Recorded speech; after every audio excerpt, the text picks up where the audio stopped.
बिस्मिल्लाहिर्रहमानिर्रहीम अस्सलाम वालेकुम रहमतुल्लाहि व बरकातुहू। Students, I hope you all will be fine. आज हमने साउथ अफ्रीका का जो रिमेनिंग पार्ट था वो पढ़ना है। कॉन्टिनेंट अफ्रीका का जो रिमेनिंग पार्ट था वो हमने पढ़ना है। उसका हमने फ़िज़िकल मैप देखना है, ठीक है। पॉलिटिकल मैप हमने देख लिया था, अब हमने फ़िज़िकल मैप देखना है। तो हम फ़िज़िकल मैप को स्टार्ट करते हैं, लेकिन उससे पहले मैं आप लोगों को बता दूं कि फ़िज़िकल जो मैप होता है किसी भी कॉन्टिनेंट का, किसी भी इलाके का, वो बेसिकली फ़िज़िकल फ़ीचर्स पे मुश्तमिल होता है। मीन के जो ज़मीनी खदोखाल होते हैं जिसमें पहाड़, दरिया, समंदर, झीलें और इसके अलावा आबशारें वगैरह आ जाती हैं। तो ये सारी चीज़ें जो हैं इनको हम फ़िज़िकल मैप में पढ़ते हैं। और आज हमने physical map of Africa continent देखना है, ठीक है। हमने दूसरा कॉन्टिनेंट स्टार्ट किया था, तो चलें जी स्टार्ट करते हैं अपना लेक्चर। सबसे पहले तो मैं आप लोगों को इसका मैप दिखाती हूँ, और मैप में मैंने सारी डिटेल्स जो हैं वो मेंशन कर दी हैं। आप लोगों ने क्या करना है, पुराने मैप के ऊपर नहीं करना, पॉलिटिकल मैप को अलहदा बनाएं और जो फ़िज़िकल मैप है उसको बिल्कुल सेपरेटली बनाएं। मीन के उसमें जो है ना, आप लोग दोनों को डिफरेंट बनाएंगे तो आसानी होगी। मीन के फ़िज़िकल और पॉलिटिकल मैप को डिफरेंशिएट करने में आसानी होगी। अगर आप एक ही मैप के ऊपर बना लेते हैं तो फिर हो सकता है कुछ अर्से के बाद जब आप रिवाइज़ करें तो आप लोगों को कुछ कन्फ्यूजन्स हों। तो उन कन्फ्यूजन से बचने के लिए आप लोग पॉलिटिकल मैप को अलहदा से बनाएं और फ़िज़िकल मैप को अलहदा से बनाएं। मेरे पास चूँकि टाइम काफ़ी शॉर्ट था, मुझे काफ़ी सारा मटेरियल जो है वो पहले कलेक्ट करना था, फिर उसको ऑर्गेनाइज़ करना था, नोट्स बनाने थे और फिर उससे जो है वीडियो बनानी थी। तो मैंने उसी मैप के ऊपर जो है वो चीज़ें बना दी हैं और आप लोगों को समझा दूँगी। लेकिन आप लोगों ने जो है वो, चूँकि आप लोगों को ऑर्गेनाइज्ड मटेरियल एक ही जगह से बहुत अच्छे तरीके से मिल रहा है, तो आप लोगों ने थोड़ा सा टाइम दे के इन दोनों मैप्स को अलहदा बना लेना है ताकि आगे आप लोगों को मुश्किल ना हो। तो जी स्टार्ट करते हैं अपना लेक्चर। फ़िज़िकल मैप में हमने जो चीज़ देखनी है वो आप लोगों को बहुत वाज़ेह तौर पे इस मैप पे नज़र आएगी। सबसे पहले आप लोग देख लें कि हमने क्या क्या चीज़ें देखनी है। यहाँ पे जो है ना, रेड कलर की ट्रायंगल्स नज़र आ रही हैं आपको। एक ट्रायंगल आपको यहाँ पे नज़र आ रही है, इसके अलावा यहाँ पे ऊपर एक ट्रायंगल तंजानिया वाली साइड पे नज़र आ रही है। और नेक्स्ट जो है, टोटल कितनी ट्रायंगल्स नज़र आ रही हैं पहले ये देख लें। 1 2 3 एंड 4, ठीक है। ये 4 वाली पहले भी मैंने आपको बताई थी, सिनाई माउंटेन वाली। तो ये जो आपको इस तरह की शेप नज़र आ रही है ट्रायंगल जैसी, ये क्या, ये बेसिकली माउंटेन्स हैं या फिर माउंटेन रेंजेस हैं जिनको हमने इस कॉन्टिनेंट में स्टडी करना है, जो कि बहुत इंपॉर्टेंट रेंजेस हैं और जो मोस्टली जो है वो पेपर में पूछे जा सकती हैं। तो इनको वन बाय वन देख लेते हैं कि ये कौन सी माउंटेन रेंजेस हैं। इनमें आपने उसी तरह डायरेक्शन को याद रखना होगा, कौन सी कंट्री में प्रेजेंट है ये माउंटेन रेंज, और उसके कुछ इंपॉर्टेंट फीचर्स देखने होंगे, ठीक है। सबसे पहले मैं आप लोगों को नेम बता देती हूँ माउंटेन रेंजेस की। पहली है ये टेबल माउंटेन रेंज, जो कि आपको नज़र आ रही है साउथ अफ्रीका कॉन्टिनेंट में प्रेजेंट है टेबल माउंटेन रेंज। दूसरी जो है वो किलिमंजारो माउंटेन रेंज है, जो कि तंजानिया में प्रेजेंट है। और तीसरी माउंटेन रेंज है आपके पास अटलस माउंटेन रेंज, जो कि यहाँ पे प्रेजेंट है अल्जीरिया में। और उसके बाद जी नेक्स्ट हमारे पास आ जाती है सिनाई माउंटेन। सिनाई माउंटेन जो है वो माउंटेन है, वो रेंज नहीं है। रेंज कहते हैं एक पहाड़ी सिलसिले को, मीन के काफ़ी सारी पहाड़ियाँ जो है वो आपस में जुड़ी हुई हैं और एक बड़ा पहाड़ी सिलसिला बना दें तो उसे रेंज कहेंगे। लेकिन ये जो है सिनाई सिर्फ माउंटेन है। तो टोटल हमारे पास 1 2 3 4 जो है वो माउंटेन्स रेंजेस या माउंटेन के बारे में इस कॉन्टिनेंट में हमने पढ़ना है। उसके बाद जी नेक्स्ट क्या चीज़ हमने देखनी है, हमने यहाँ पे सीज़ देखने हैं, कौन कौन से सी हैं। एक रेड सी, जो कि मैंने प्रीवियस लेक्चर में भी आपको बताया था, और मेडिटेरेनियन सी। मेजर ये दो जो हैं वो सीज़ हमने देखने हैं, red sea and Mediterranean sea. Red sea कहाँ पे प्रेजेंट है, इस साइड पे आपको कॉन्टिनेंट एशिया नज़र आ रहा है, ठीक है। एशिया का ये वाला पार्ट जो है इस तरह करके नज़र आ रहा है, एशिया इस साइड पे हो जाता है और यूरोप कॉन्टिनेंट जो है वो इस साइड पे हो जाता है। लेकिन ये ध्यान रखना है कि यूरोप और एशिया कॉन्टिनेंट जो हैं उनका और अफ्रीका का फ़िज़िकल कोई कांटेक्ट नहीं है, ये आपस में जुड़े हुए नहीं हैं, एक दूसरे से दूर हैं, ठीक है। सेंटर में यहाँ पे जो है सिनाई माउंटेन तो आ जाता है, लेकिन सिनाई माउंटेन और एशिया बिल्कुल इकट्ठे टच नहीं कर रहे, बस बहुत थोड़ा सा ही डिस्टेंस होगा, लेकिन कुछ ना कुछ डिस्टेंस है, मीन कि ये आपस में जुड़े हुए नहीं हैं। ये बात आप लोगों ने याद रखनी है। अच्छा जी, उसके बाद सिनाई माउंटेन जो है वो है कहाँ पे, वो इजिप्ट का पार्ट है। ये जो कंट्री हमने पढ़ी थी ना, मिस्र, इजिप्ट, इसका पार्ट है।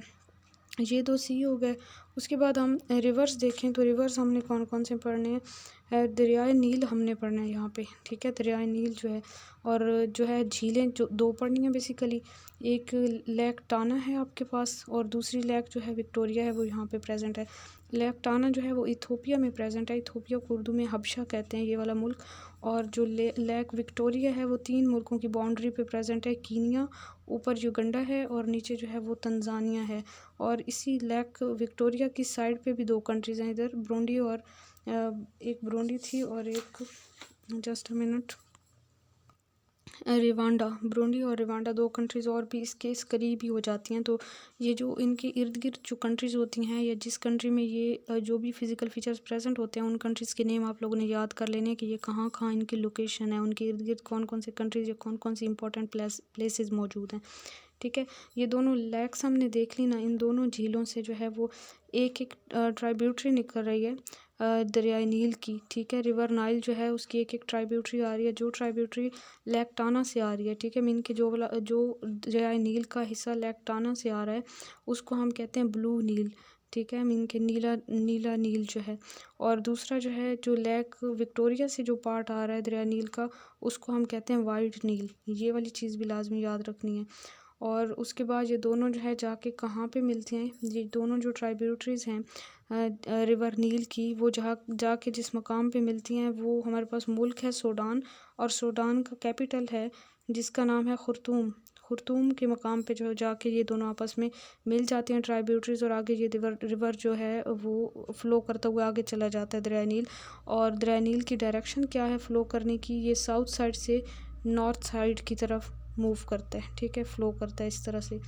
अच्छा, 2 जी हमने लेक्स देख ली और दरिया नील भी हमने देख लिया। अब बाकी देखते हैं और कौन कौन से दरिया हैं। यहाँ पे एक और दरिया है जिसका नाम है रिवर कॉन्गो। कॉन्गो के नेम से ही पता चल रहा है कि ये कॉन्गो वाली कंट्री में ही प्रेजेंट होगा। कॉन्गो नेम से हमने 2 कंट्रीज़ पढ़ी थी, एक ये वाली जिसका नाम कॉन्गो था और एक था डेमोक्रेटिक रिपब्लिक ऑफ कॉन्गो। तो ये जो रिवर कॉन्गो है ये इन्हीं दोनों कंट्रीज़ में फ़्लो करता है, जहाँ पे ये जो मैंने कर्व सी बनाई है Congo and democratic Republic of Congo में फ़्लो करता है रिवर कॉन्गो। उसके बाद एक और रिवर है हमारे पास, वो रिवर जी प्रेजेंट है वो तकरीबन 6 कंट्रीज़ में से फ़्लो करता है। और वो 6 कंट्रीज़ कौन सी थी वो हमने इस कॉर्नर पे पढ़ी थी। यहाँ पे हमारे पास ये कंट्रीज़ थी जी बेनिन, टोगो, गाना, कोट डाइवरी और बर्किना फासो और माली। ये जो 6 कंट्रीज़ हैं, ठीक है, यहाँ से स्टार्ट हो रहा है ये। और ये इन तीनों बेनिन, टोगो और फिर गाना, फिर कोट डाइवरी, ये 4 हो गई कंट्रीज़। और उसके बाद आगे बर्किना फासो और उसमें से माली की तरफ चला जाता है। तो ये टोटल जो है वो 6 मुल्कों में से बहता है। इस रिवर का नाम है रिवर वोल्टा। ठीक है, 3 हमने रिवर पढ़े, रिवर वोल्टा पढ़ा और दूसरा रिवर हमने पढ़ा कॉन्गो और तीसरा रिवर नाइल पढ़ा। ठीक है, ये 3 जो है वो मेन दरिया यहाँ के हैं अफ्रीका के। इसके अलावा हमने 2 झीलें देखी हैं और 4 जो है वो पहाड़ों के बारे में देखा है। और उसके बाद हम देखते हैं तो रेड सी के बारे में और मेडिटेरेनियन सी, 2 सी देखे हमने।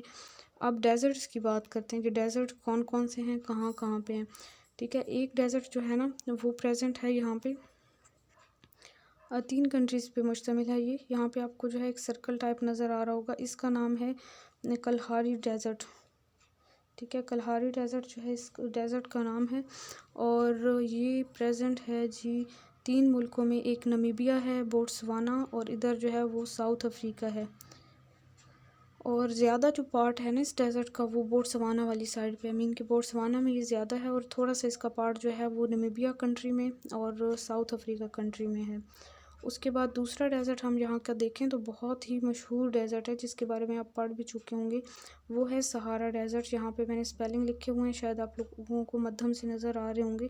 सहारा डेज़र्ट जो है वो 10 से 11 मुल्कों पे मुश्तमिल है। ठीक है, यहाँ पे मैंने इसकी ये बाउंड्री कुछ बनाई है कि ये कौन कौन से मुल्कों पे मुश्तमिल है इस तरह करके।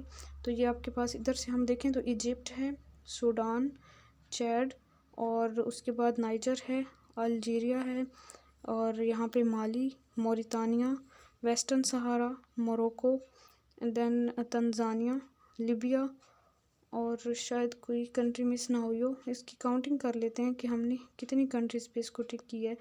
1 2 3 और 4 5 6 7 8 9 10 एंड 11। टोटल जो है ये तकरीबन 11 कंट्रीज़ पे मुश्तमिल है। सहारा डेज़र्ट बहुत बड़ा एक जो है वो सहरा है। और यहाँ पे जो है ना नेट पे हो सकता है आप लोगों को 10 कंट्रीज़ मिलें, क्योंकि ये जो वेस्टर्न सहारा कंट्री है जो कि यहाँ पे कोने पे बनी हुई है वेस्टर्न सहारा, ये डिस्प्यूटेड एरिया है। मीन कि इसको बाज़ औक़ात जो है वो कंट्री में शुमार नहीं किया जाता, तो ये नेट पे आपको शो नहीं होगी, लेकिन एग्ज़ाम के पॉइंट ऑफ व्यू से आपने इसको भी याद रखना है कि सहारा डेज़र्ट जहाँ से भी इधर भी मौजूद है। ठीक है,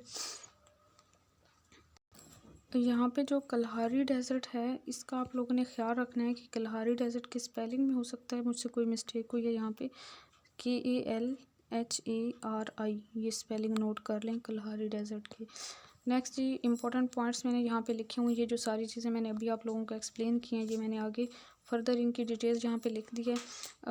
कुछ पॉइंट्स अगर वहाँ पे नहीं आपको एक्सप्लेन किए तो यहाँ पे समझ आ जाएगी। कॉन्टिनेंट अफ्रीका के बारे में पहला पॉइंट है कि जो इजिप्ट है मीन के जो मिस्र है ये पार्ट है दो कॉन्टिनेंट्स का, एक अफ्रीका कॉन्टिनेंट और दूसरा एशिया कॉन्टिनेंट। आप अगर यहाँ से देखें ना तो थोड़ा सा जो है ये इसका कनेक्शन है यहाँ से सिनाई माउंटेन के थ्रू जो है इधर से एशिया के साथ और इधर से जो है वो अफ्रीका कॉन्टिनेंट के साथ। फिज़िकली वैसे इनका इतना ज़्यादा अटैचमेंट नहीं है, मीन कि ये दोनों डिफरेंट कॉन्टिनेंट्स हैं। वैसे तो कॉन्टिनेंट की डेफिनेशन भी यही है ना कि एक ऐसा जो है ज़मीन का एक ऐसा टुकड़ा जिसको हर तरफ से पानी ने घेरा हुआ हो, तो उसके अकॉर्डिंग आप लोगों ने याद रखना है। और ये जो आपके पास जहाँ पे है सिनाई माउंटेन है जिसे जबल मूसा कहते हैं या कोहे तूर कहते हैं, इसके ऊपर एक नहर भी बनाई गई थी और वो नहर इस तरह से बनाई गई थी कि वो नहर मेडिटेरेनियन सी को और रेड सी को आपस में कनेक्ट करती है और वो बहुत ही मशहूर कैनाल है जिसका नाम है स्विस कैनाल, जो कि अक्सर पेपर्स में पूछ ली जाती है। तो ये स्विस कैनाल जो है वो कहाँ पे बनाई गई, कौन से पहाड़ में बनाई गई? सिनाई माउंटेन या जबल मूसा या कोहे तूर जिसे हम कहते हैं। और इस नहर को खोदने में बनाने में 10 साल लगे थे क्योंकि ये पहाड़ी इलाका था तो वहाँ पे खुदाई करना मुश्किल था, तो पूरे 10 साल के अंदर जो है ये बनी थी। 1859 से 1869 आई थिंक ये ड्यूरेशन था, मैंने आगे मेंशन किया हुआ है। चलिए नेक्स्ट देखते हैं जी। सेकंड पॉइंट हमारे पास आ जाता है south Sudan is latest country of the world in 2011 it became UNO member. South Sudan के बारे में मैंने पिछले लेक्चर में आपको बताया था कि सूडान का जो साउथ पार्ट है वो सेपरेट होकर एक अलग कंट्री बन गया और ये दुनिया की लेटेस्ट कंट्री है जो कि 2011 में यूएनओ का मेंबर बनी है। ठीक है, कोई कंट्री कब कंट्री बनती है? जब यूएनओ में वो रजिस्टर्ड हो जाती है, जब यूएनओ उसे रिकॉग्नाइज कर ले। यूएनओ जो है ये एक ऑर्गेनाइजेशन है, हम ऑर्गेनाइजेशन के और डिफरेंट ऑर्गेनाइजेशंस के बारे में भी डिटेल्स पढ़ेंगे, अभी आप इसका जस्ट नेम याद रखें। नेक्स्ट पॉइंट की तरफ बढ़ते हैं। लैंड लॉक्ड कंट्रीज़ जो हैं वो कौन कौन सी हैं अफ्रीका कॉन्टिनेंट में? Ethiopia, Mali, Niger, Zambia, Zambia के बाद है Burkina Faso, Uganda, Chad, Zimbabwe, Botswana, Malawi, CAR की एब्रिवेशन मैंने आपको बताई थी, सेंट्रल अफ्रीकन रिपब्लिक, और साउथ सूडान है, बुरुंडी और इस्वतनी। ठीक है, इस्वतनी जो है वो किसका न्यू नेम है? स्वाज़ीलैंड का न्यू नेम है। ठीक है, ये भी याद रखना है आप लोगों ने। Eswatini is new name of Swaziland. इसका पहले नाम स्वाज़ीलैंड था जो कि आपका जो है अगर आप इसको देखें मैप के ऊपर तो स्वाज़ीलैंड जो है वो साउथ अफ्रीका के साथ ही प्रेजेंट है ये कंट्री। नेक्स्ट पॉइंट है only continent present in all 4 hemispheres. Hemispheres कौन से होते हैं? हमने इक्वेटर के बारे में भी पढ़ा था और इसके अलावा जो है इंटरनेशनल डेट लाइन के बारे में पढ़ा था जिसको हम प्राइम मेरिडियन। ठीक है, प्राइम मेरिडियन के बारे में पढ़ा था। पहले तो हमने ग्लोब के बारे में पढ़ा था ना, उसकी शेप के बारे में पढ़ा था। फिर हमने कहा था सेंटर से इस तरह जो लाइन गुजरती है उसको हम क्या कहते हैं? उसको हम कहते हैं जी प्राइम मेरिडियन। और प्राइम मेरिडियन अर्थ को 2 पार्ट्स में डिवाइड करती है, एक ईस्टर्न पार्ट है, एक वेस्टर्न पार्ट है। ईस्टर्न पार्ट को हम ईस्टर्न हेमिस्फीयर कहेंगे, इसको वेस्टर्न हेमिस्फीयर कहेंगे। फिर हम इक्वेटर की बात करते हैं तो इक्वेटर जो है वो अर्थ को 2 पार्ट्स में डिवाइड करता है, एक नॉर्थ साइड वाला और एक साउथ साइड वाला। नॉर्थ साइड वाले पार्ट को हम कहेंगे नॉर्दर्न हेमिस्फीयर और साउथ वाले पार्ट को कहेंगे साउदर्न हेमिस्फीयर। जो अफ्रीका कॉन्टिनेंट है वो कुछ इस तरह से बना हुआ है कि उसकी शेप कुछ ऐसी है कि वो कुछ यहाँ पे प्रेजेंट है, फिर कुछ यहाँ पे है और उसके बाद जो है ये इस तरह की कुछ इसकी शेप बन जाती है इस तरह। तो ये चारों जो है वो हेमिस्फीयर्स में आ जाता है। तो ये वाहिद कॉन्टिनेंट है कि जो चारों हेमिस्फीयर में आ जाता है। यहाँ पे शेप कुछ ज़्यादा बड़ी बन गई है, बाकी कॉन्टिनेंट भी हैं ज़मीन के ऊपर, सिर्फ यही नहीं है सेंटर में, ये थोड़ा होगा साइड पे। ठीक है, लेकिन आप लोगों ने ये याद रखना है कि ये वाहिद कॉन्टिनेंट है जो कि चारों हेमिस्फीयर्स में आ रहा है। मैं दोबारा थोड़ी सी बनाने की ट्राई करती हूँ। ये यहाँ से कुछ इस तरह से प्रेजेंट है। ठीक है, इधर ज़्यादा है और इस तरह। ठीक है, चारों हेमिस्फीयर्स में आ रहा है इसके मीन के कुछ ना कुछ पार्ट्स। तो ये आप लोगों ने याद रखना है। नेक्स्ट पॉइंट हमारे पास आ जाता है वर्ल्ड ओल्डेस्ट यूनिवर्सिटी अल करावीन, जिसकी स्पेलिंग ये भी आपको नेट पे मिल जाएंगे, QARAWIYYIN या फिर KAIRAOUINE। अल करावीन यूनिवर्सिटी जो है वो दुनिया की ओल्डेस्ट यूनिवर्सिटी है। इसको यूनिवर्सिटी ऑफ फेज़ भी कहते हैं, मोरक्को में ये मौजूद है। और फेज़ की स्पेलिंग FEZ भी हो सकते हैं या FES भी हो सकते हैं, ठीक है। फाउंडर कौन थी इस यूनिवर्सिटी की? फातिमा अल फहरी, 859 AD में इन मोरक्कोज फेज़। फेज़ जो है वो मोरक्को के शहर का नाम है। वो खुद जो थी वो एक ट्यूनिशियन वूमेन थी, ठीक है, फातिमा अल फहरी। ओल्ड टेस्टिमेंट 10 कमांडमेंट्स, ये तौरात के नाम है इंग्लिश में। ओल्ड टेस्टिमेंट या 10 commandments was sent by Allah to Hazrat Musa अलैहिस्सलाम एंड ये कौन से पहाड़ पे नाजिल हुई थी? ये जबल मूसा, या जिसे हम कोह तूर या सिनाई माउंटेन कहते हैं। तो ये पॉइंट इसके साथ आप लोगों ने ये बात मेंशन कर लेनी है। इंजील का क्या नाम है? जो इंजील मुक़द्दस किताब है उसका नाम है न्यू टेस्टमेंट, ये भी याद कर लेना है। ओल्ड नेम जो ज़ाम्बिया का और जिम्बाब्वे का, ये मैंने पिछले लेक्चर में बता दिया था। नेक्स्ट देखें तो मैंने अभी नक्शे में आपको किलिमंजारो माउंटेन रेंज दिखाई थी, ये तंजानिया में प्रेजेंट है। वोल्केनिक माउंटेन रेंज है। Only free standing mountain range है अफ्रीका में। और फ्री स्टैंडिंग मीन के ये है तो एक पहाड़ी, लेकिन इसे रेंज कहते हैं, तो इसलिए ये थोड़ी यूनिक हो जाती है कि एक पहाड़ी को हम सिलसिला नहीं कह सकते। पहाड़ी सिलसिला तो तब बनता है ना कि जब बहुत सी पहाड़ियाँ आपस में कनेक्टेड हों। तो ये एक फ्री स्टैंडिंग माउंटेन रेंज है, मीन कि एक ही पहाड़ी है, उसको जस्ट वैसी रेंज कह दिया गया है। तो इसकी यूनिकनेस की वजह से ये इंपॉर्टेंट हो गई है, इसकी इस नाम की वजह से जो है ये पेपर में आ सकती है। अफ्रीका में भी और पूरी दुनिया में भी ये वाहिद फ्री स्टैंडिंग माउंटेन रेंज है। हाईएस्ट माउंटेन रेंज है अफ्रीका के अंदर, 5898 मीटर जो है वो इसकी हाइट है। और उसके बाद जी आ जाता है Atlas mountain range. Atlas mountain range जो है वो लार्जेस्ट है अफ्रीका की माउंटेन रेंज, और ये नॉर्थ वेस्ट में प्रेजेंट है। Table mountain range flat topped है ये माउंटेन रेंज, इसी वजह से इसे टेबल कहा जाता है। जिस तरह टेबल होता है ना कि उसकी जो टॉप है ऊपर से ये फ्लैट होती है ऊपर वाली सरफेस, तो इस वजह से इस माउंटेन रेंज को टेबल माउंटेन इसलिए कहते हैं कि इसकी जो ऊपर वाली टॉप है वो फ्लैट है टेबल की तरह, ठीक है। ये साउथ अफ्रीका कॉन्टिनेंट में प्रेजेंट है। उसके बाद सिनाई माउंटेन है, ये इजिप्ट में यानी कि मिस्र में प्रेजेंट है। जबल मूसा या कोह तूर भी इसे कहते हैं। और विक्टोरिया फॉल के बारे में हमने पढ़ा कि ज़ाम्बिया और जिम्बाब्वे के बॉर्डर पे प्रेजेंट है। ट्यूगेला फॉल जो है ये साउथ अफ्रीका में प्रेजेंट है। ये फॉल जो है आप लोगों ने देख लेनी है, मैंने मेंशन की हुई है उधर मैप के ऊपर। वोल्टा रिवर जो है ये गाना और गाना में प्रेजेंट है। फॉल इन अटलांटिक ओशन, और ये अटलांटिक ओशन में जाके गिरता है, ठीक है। वोल्टा रिवर के बारे में मज़ीद भी मैंने कुछ डिटेल्स लिखी हैं, आगे हो सकता है देख लेते हैं जी। कॉन्गो रिवर जो है वो प्रेजेंट है कॉन्गो और डेमोक्रेटिक रिपब्लिक ऑफ कॉन्गो और रिपब्लिक ऑफ कॉन्गो, इन दो कंट्रीज़ में ये प्रेजेंट है कॉन्गो रिवर। इसको जो है वो ज़ैर रिवर भी कहते हैं या ज़ायर रिवर भी कहते हैं। सेकंड लॉन्गेस्ट अफ्रीका का सेकंड लॉन्गेस्ट रिवर है, और ये दरिया नील से छोटा है, ठीक है। पहले नंबर पे नील है ना, और दूसरे नंबर पे ये कॉन्गो रिवर है।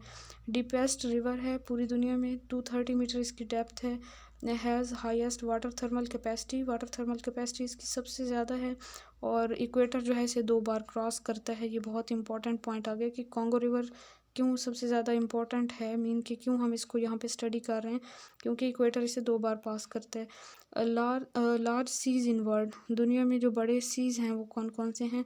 साउथ चाइना सी फर्स्ट नंबर पे आ जाता है, कैरिबियन सी सेकंड नंबर पे, और मेडिटेरेनियन सी थर्ड नंबर पे। नेट से आप लोग ये चीज़ें सर्च करेंगे आप लोगों को थोड़ी सी डिफरेंट लगेंगी, लेकिन वहाँ वहाँ पे आप लोग खुद को कंफ्यूज नहीं कीजिएगा, क्योंकि ये पेपर पॉइंट ऑफ व्यू से यही वाले ऑप्शन जो हैं वो करेक्ट माने जाते हैं, तो इनको आप एज इट इज़ प्रिपेयर करें।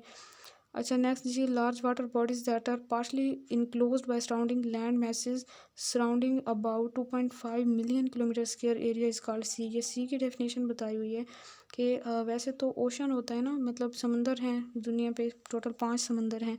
तो उस समंदरों का पानी जब ज़मीन के करीब आता है और उसे ज़मीन ने तकरीबन इर्द गिर्द से सराउंड किया हुआ होता है, वो ज़मीन की बाउंड्री के साथ आके टच कर रहा होता है, तो उसको फिर हम ओशन नहीं कहते बल्कि उसे हम सी कहते हैं। तो ये इसकी प्रॉपर डेफिनेशन थी, इसको आप लोग नोट कर लें। मेडिटेरेनियन सी आ जाता है, फिर इंटर कॉन्टिनेंटल सी है ये मेडिटेरेनियन सी, जिसको हमने नक्शे में भी देखा है, यूरोप और नॉर्थ अफ्रीका के दरमियान है, और वेस्ट एशिया, ये 3 जो है वो कॉन्टिनेंट्स के दरमियान में आ रहे हैं, तो इसीलिए इसे इंटर कॉन्टिनेंटल सी भी कहते हैं। Connected to Atlantic ocean through the strait of Gibraltar, ये जिब्राल्टार जो है स्ट्रेट के ज़रिए अटलांटिक ओशन के साथ कनेक्टेड है। फिर आ जाता है हमारे पास रेड सी, ये east side of Asia and west side of Africa इनके दरमियान प्रेजेंट है। अब एशिया की कौन कौन सी कंट्रीज़ हैं जो इसको टच करती हैं? सऊदी अरेबिया एंड यमन, और अफ्रीका की जो है वो इजिप्ट, सूडान एंड इरिट्रिया और जिबूती। ये टोटल जो है 6 कंट्रीज इसे टच करती हैं, तो इनके नेम याद करने हैं। फिर आ जाते हैं दरिया नील, जो कि फ़्लो करता है साउथ से नॉर्थ साइड की तरफ, और ये स्टार्ट कहाँ से होता है? लेक विक्टोरिया से निकलता है और जाके जो है मेडिटेरेनियन सी में जाके गिर जाता है।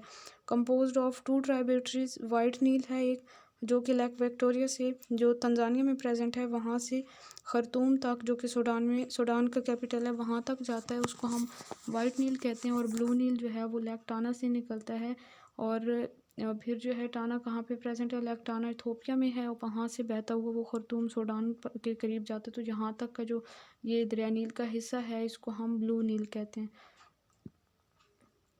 अब फिर हम आ जाते हैं स्विस कैनाल की तरफ। फ़िलहाल इस पॉइंट को स्किप करें। स्विस कैनाल जो है आर्टिफिशियल वाटरवे है, ये इजिप्ट में है, मिस्र में, connects Mediterranean Sea to Red Sea. ये पीछे मैप में भी मैंने आपको दिखाया। और कौन सी आइस्थमस जो है वो इसे कनेक्ट करती है? वो है स्विस आइस्थमस। इस्थमस इसको पढ़ेंगे, isthmus Swiss, isthmus of Swiss and dividing Africa and Asia. Asia और अफ्रीका को ये वाली इस्थमस जो है वो डिवाइड करी है। पीछे वाले लेक्चर्स में मैंने इस्थमस की डेफिनेशन भी आपको बता दी थी, और 10 साल लगे थे इस कैनाल को बनाने में। 1869 में ये कंप्लीट हुई थी। इसकी लेंथ 193 किलोमीटर है। अब आ जाते हैं असवान डैम की तरफ। अच्छा, जो थे ना जमाल अब्दुल नासिर जो थे, इजिप्ट के सेकंड प्रेसिडेंट थे, और इन्होंने जो है वहाँ पे असवान डैम बनवाया था इजिप्ट के अंदर, दरिया नील के ऊपर असवान डैम। ठीक है, और इन्होंने कैसे बनाया था? जो स्विस कैनाल है वो बेसिकली वहाँ पे जो है तजारत वगैरह होती थी। मीन की जो अरेबियन कंट्रीज़ हैं और दूसरी अरेबियन कंट्रीज़ जो कि एशिया कंटिनेंट में आ जाती हैं, और यूरोप की जो कंट्रीज़ हैं उनके दरमियान जो तिजारत होती थी, वहाँ पे मेन जो शिप्स वगैरह गुजर के जाते थे, बहरी जहाज़ बहुत बड़े बड़े तिजारत वाले। तो ये जो थे प्रेसिडेंट जमाल अब्दुल नासिर, इन्होंने जो है उन पे टैक्स लगाया कि वो हमारे मुल्क से गुजर के जा रहे हैं, हमारे एरिया से, तो इस वजह से उनसे टैक्स लेके वो जो भी टैक्स था उसको कलेक्ट करके उन्होंने स्वान डैम बनवाया था। ठीक है, लेकिन उन्होंने टैक्स देने से इनकार कर दिया था, फ्रांस और यूरोपियन जो कंट्रीज़ थी। तो इन्होंने 1 साल के लिए इस नहर को बंद भी रखा था, और मतलब मीन के उसको रोक दिया था उनको वहाँ से गुजरने से। तो फिर बाद में जो है ये इशू सॉल्व हो गया था, और उन्होंने फिर टैक्स पे करना स्टार्ट कर दिया था, और बाद में फिर उसी टैक्स से उन्होंने जो है स्वान डैम बनाया था। स्वान डैम कहाँ पे है? दरिया नील के ऊपर है। ठीक है, northern border between Egypt and Sudan और इजिप्ट के दरमियान जो नॉर्दर्न बॉर्डर है उन दोनों कंट्रीज़ का, वहाँ पे स्वान डैम प्रेजेंट है दरिया नील के ऊपर। ठीक है, तो ये याद रखना है। और जमाल अब्दुल नासिर जो थे, ये सेकंड प्रेसिडेंट थे इजिप्ट के, मिस्र के। और ये भी याद रखना है एक बहुत इंपॉर्टेंट पॉइंट, कि जमाल अब्दुल नासिर का जो जनाजा था वो दुनिया में सबसे बड़ा जनाजा था। फिर आ जाता है Kalahari Desert, covering much of Botswana. ये ज़्यादा बोट्सवाना में प्रेजेंट है, और कुछ हिस्सा नमीबिया का और साउथ अफ्रीका का भी कलहारी डेजर्ट में आ जाता है। सहारा डेजर्ट जो है वो लार्जेस्ट है, हॉट डेजर्ट है इन द वर्ल्ड, और ये 10 से 11 कंट्रीज़ पे मुश्तमिल है: Algeria, Chad, Egypt, Libya, Mali, Mauritania, Morocco, Niger, Sudan, Tunisia and Western Sahara. जी, यहाँ तक ये था हमारा आज का लेक्चर। इसके अलावा कुछ और पॉइंट भी मैं आपको बताना चाह रही थी थोड़ा सा।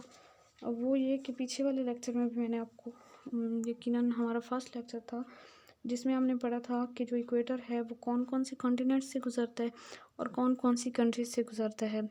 तो जो अफ्रीका की कंट्रीज़ थी वो भी हमने देखी थी, लेकिन यहाँ पे एक छोटी सी ट्रिक आप लोगों को बता देती हूँ। इस ट्रिक को आप लोग याद कर लें तो आप लोगों को वो कंट्रीज़ के नेम याद रहेंगे, इतनी जल्दी भूलेंगे नहीं।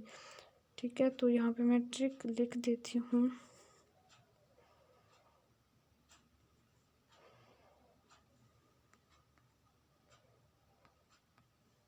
जी, ये है हमारी ट्रिक। अब इसमें अगर आप लेटर्स काउंट करें 1 2 3 4, स्मॉल लेटर्स को नहीं देखना, 5 6 एंड 7, तो ये 7 कंट्रीज़ के नेम इन कैपिटल लेटर्स से बनेंगे और इन 7 कंट्रीज़ के नेम आपको याद रह जाएंगे, जिनमें से इक्वेटर पास करता है। S for Sao Tome and Principe, ये एक आइलैंड है। उसके बाद यू फॉर युगंडा, ये भी एक कंट्री है अफ्रीका की जिसमें से इक्वेटर पास करता है। जी फॉर गैबन और R for Republic of Congo and K stands for Kenya, S stands for Somalia, ठीक है। सोमालिया के बाद जो है D stands for Democratic Republic of Congo. तो ये टोटल 7 कंट्रीज़ हैं जिनमें से इक्वेटर पास करता है। अपना बहुत सारा ख्याल रखिए। आज के लिए इतना ही। इंशाल्लाह ताला कल आप लोगों का टेस्ट है और मंडे को इंशाल्लाह नेक्स्ट लेक्चर होगा। जज़ाकल्लाह खैर। अल्लाह हाफिज़।